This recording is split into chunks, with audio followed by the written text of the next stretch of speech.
Assalamualaikum warahmatullahi wabarakatuh. Salam sejahtera untuk kita semua. Om Swastiastu, Namo Buddhaya, salam kebajikan, salam.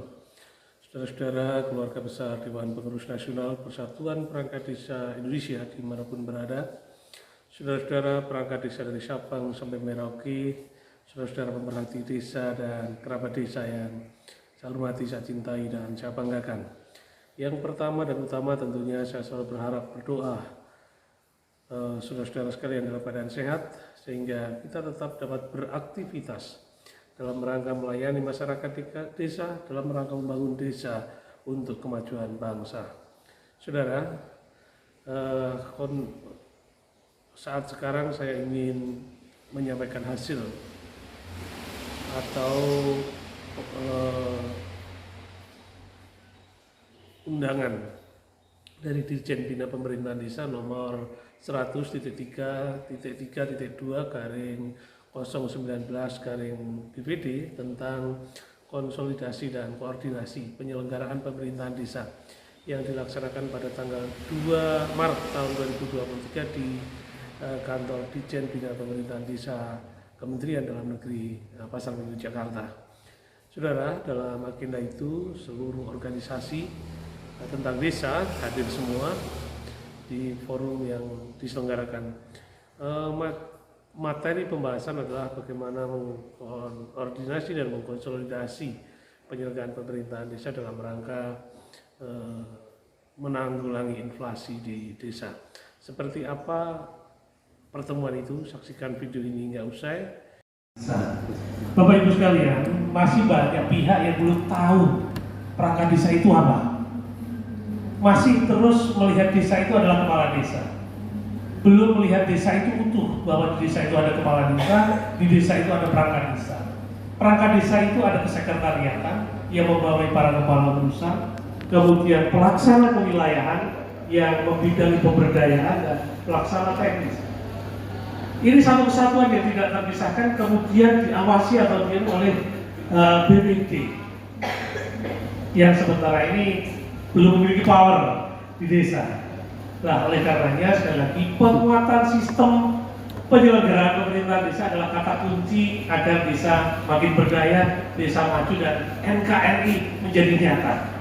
Karena ketika penguatan sistem penyelenggaraan pemerintahan di desa itu kuat, dapat dipastikan NKRI tidak lagi hanya harga mati, tapi sampai mati. Karena itu sebenarnya kata kuncinya. Terus tadi juga disampaikan oleh kawan-kawan dari BPBPD, benar, tidak bisa kita bantah bahwa sekarang masih banyak tindakan-tindakan yang menurut anggapan kita ini tidak menghormati akan undang-undang desa. Apa itu? Pemberhentian perangkat desa non prosedural, bahwa perangkat desa itu diangkat minimal 20, maksimal 42, dan dipensiunkan ketika yang bersangkutan sudah 60 tahun. Ini belum tersosialisasi dengan baik. Ini belum dipahami oleh supra desa. Bahkan ada pemberhentian, ada kesan pembiaran di desa, di supra desa, terkhusus di pemerintah daerah.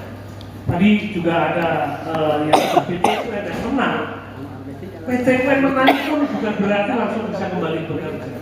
Mereka tidak secara otomatis bekerja. Ini persoalan-persoalan yang dihadapi desa. Ketika ini bisa diselamatkan, maka penguatan sistem penyelenggaraan pemerintahan desa bagian nyata dalam menjaga inflasi desa. Karena pemerintah desa adalah tokoh-tokoh dan aktor-aktor pemberdayaan yang ada di desa.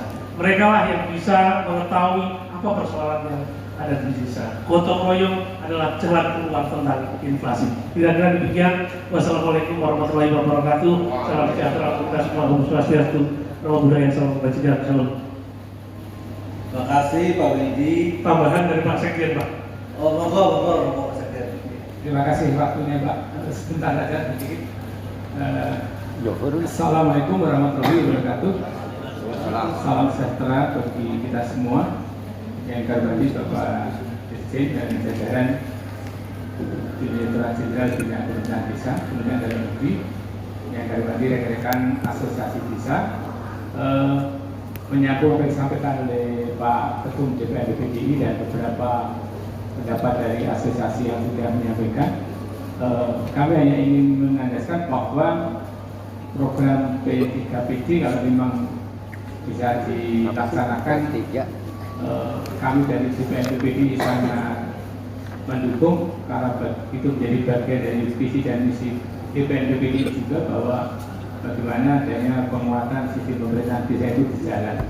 Kemudian yang kedua, terkait dengan pengendalian inflasi di desa, ada beberapa pendapat yang sudah disampaikan baik oleh Pak Sunan maupun oleh Pak Gesi, bahwa persoalan yang paling sering kami hadapi, kami sebagai perangkat desa ini adalah setiap hari itu kami dituntut untuk melakukan updating data, bukan hanya di DKS, macam-macam, ada PBI, ada sekarang di DKS itu melalui SIKNU dan sebagainya.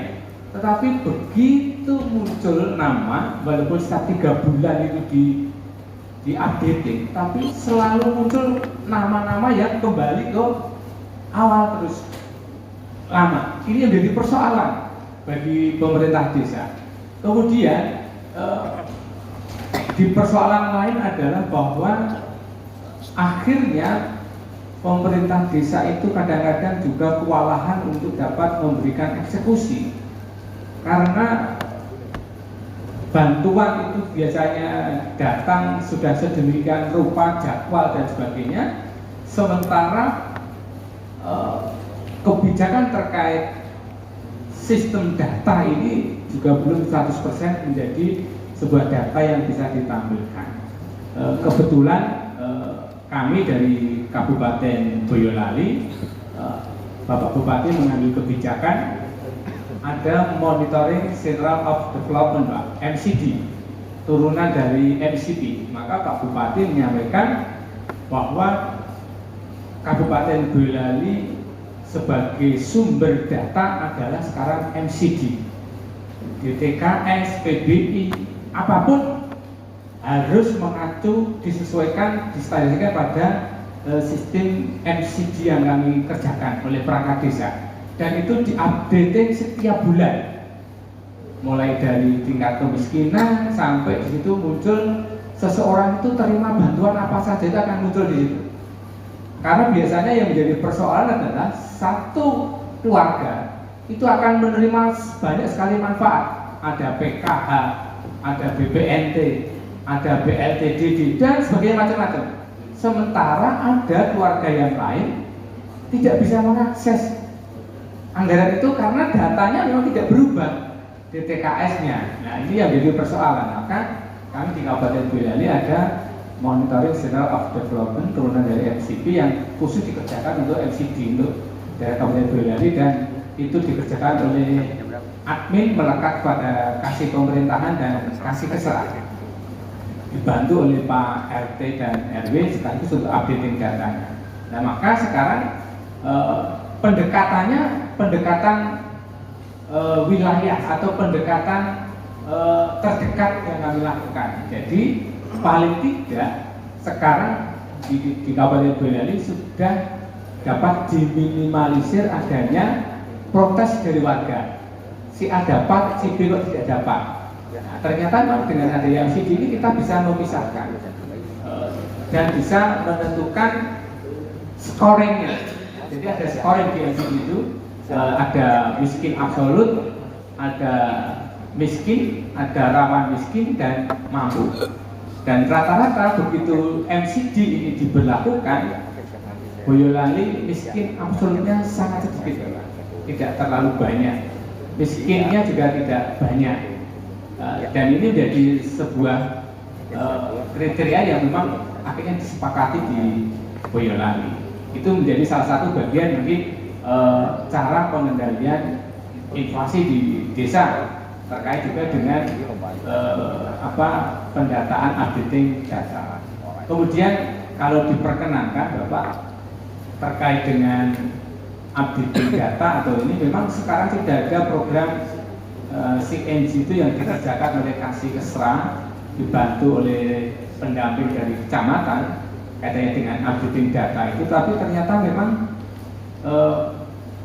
munculnya adalah data PKH dan PBI terutama ini yang kadang-kadang menjadi persoalan karena memang datanya tidak akan selalu match garis lurus dengan hasil updating data. Itu tambahan kami. Ada kurang lebihnya mohon maaf. Wassalamualaikum warahmatullahi wabarakatuh. Waalaikumsalam warahmatullahi wabarakatuh. Terima kasih. Selanjutnya Pak.